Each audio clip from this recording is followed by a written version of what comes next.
जब सुदर्शन जी को परमेश्वर ने कहा कि सुदर्शन बेटा अब तुझे सतलोक भेज रहा हूं, तेरे मन में कोई किसी प्रकार की कोई कामना हो, कोई मनोकामना यहाँ की हो, मुझे बता।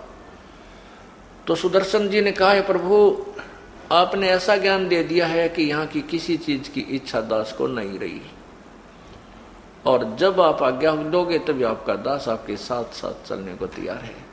परंतु मेरे मन में एक चिंता खाई जा रही है। प्रभु ने पूछा कि वो क्या है भाई? सुदर्शन जी ने बताया कि मेरे माता पिता बहुत ही अच्छी आत्मा थी, परमात्मा की भक्ति भी करते थे, वो भगवान विष्णु के उपासक थे, और मैंने बहुत समझाया उनको, आपने भी कहा, लेकिन वो नहीं माने। ये परमात्मा मेरी आपसे यही प्रार्थना है कि किसी जन्म में उनको मनुष्य शरीर मिले, अपनी आत्माओं को शरण में लेना और मोक्ष देना परमात्मा। तो प्रभु ने सोचा कि भाई देख काल का जाल, अभी सुदर्शन के का मोक्ष होने का समय आया है, तो इसमें यह प्रेरणा भर दी। अब इसको माता पिता की चिंता सताओ। माता पिता जा लिए, मर लिए, कि तब भूत बने हैं, कि तब पशु बने पड़े हैं, लेकिन फिर भी वो ममता खड़ी कर दी। इच्छा दासी संत, इच्छा दासी काले की, या खड़ी रहे दरबार। कहते हैं कि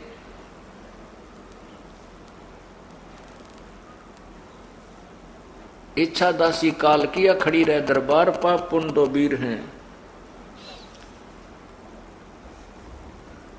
ये इच्छा जो है ये काल की खास एजेंट है। ये चाह जो है आदमी को यहीं राख लेती है, कोई चाह रह जा किसी प्रकार की। इच्छा दासी जम की, या खड़ी रहे दरबार, पाप पुण्य दो वीर हैं, या सत खसमी नार। इच्छा को सबसे खतरनाक बताया है यहाँ पर जीव को काल के जाल में जाने के लिए। जहां इच्छा माने आशा, जहां आशा तहां बासा हुई।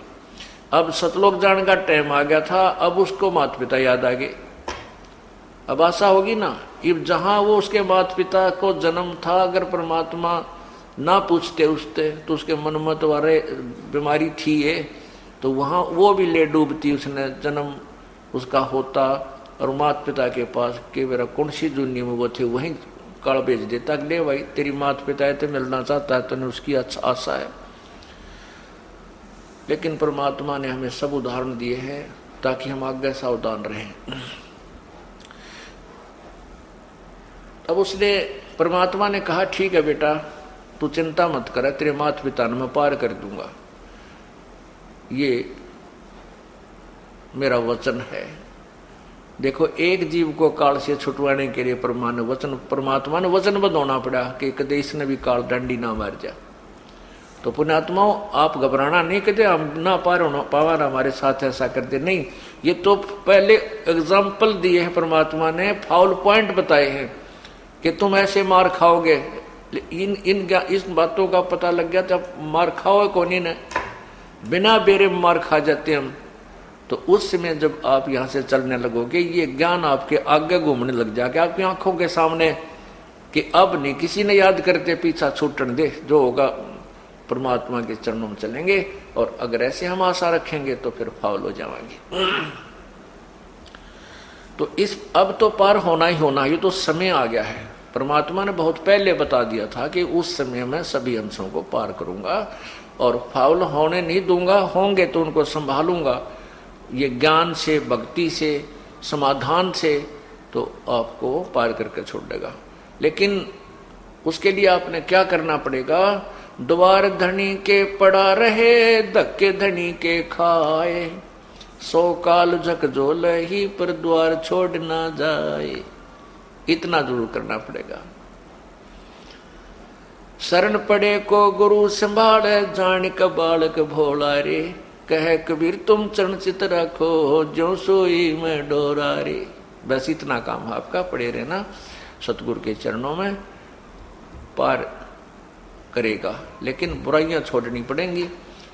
कोई भी बुराई आपने नहीं करनी है, बीड़ी शराब मांस तम्बाकू ठगी चोरी जारी और रिश्वतखोरी मिलावट, ये तो बुराई तो दूर होना ही पड़ेगा, अन्यथा फिर तो मार कि महिमा की जय संत की तन मन धब सब दे, शर्मांगे टाला नहीं मोर धवज लख ले। अगर संत सिर भी मांगे चूकियो मत, पहले तो संत मांगा नहीं करते, और किसी परिस्थिति में आपका उद्धार करने के उद्देश्य से कोई ऐसा आदेश हो भी जाओ तो कहते सिर भी मांगे टाला नहीं मोर ध्वज लख ले।